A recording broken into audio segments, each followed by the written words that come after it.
9 মাস, তার মধ্যে 6 মাস বয়সে এর হাম হলো, হওয়াতে এই সমস্যাটা দেখা দিল। দেখা দেওয়ার পর থেকে বেশ কিছু জায়গায় চিকিৎসা নিলাম। আগে পলাশবাড়ি নিলাম, পলাশবাড়ির থেকে রংপুর পাঠিয়ে দিল, রংপুর জায়গাতে 2 মাস 3 মাস গেলাম। 3 মাস ওখান থেকে হওয়ার পরে আবার বলল যে আপনারা ঢাকায় যান। তা সে আবার ঢাকায় যাওয়ার মতন পয়সাপাতি হলো না, না হওয়াতে মনে করেন মির্জাপুর হাসপাতালে গেলাম। হাসপাতাল থেকে বলল যে আপনারা ঢাকা হাসপাতালে যান, ওই যে ইসলামী হাসপাতালে। এই বাচ্চার এই অবস্থা এখন, এই পরিণতি এখন এই বাচ্চার। লোকজন বলে যে 20-25 হাজার টাকা লাগবে।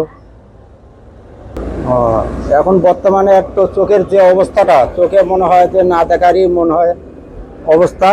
তো এখন এই চোখটা যদি একটু আপনারা সহযোগিতায় যদি বাচ্চাটার চোখটা ভালো হতো তাহলে আমরা খুব খুশি হতাম। দেশবাসী বা প্রবাসী ভাইয়ারা, এই বাচ্চাটার জন্য আপনারা যদি একটু সহযোগিতা করেন তাহলে বাচ্চাটা ভালো হলে আল্লাহর কাছে লাখো লাখো শুকরিয়া।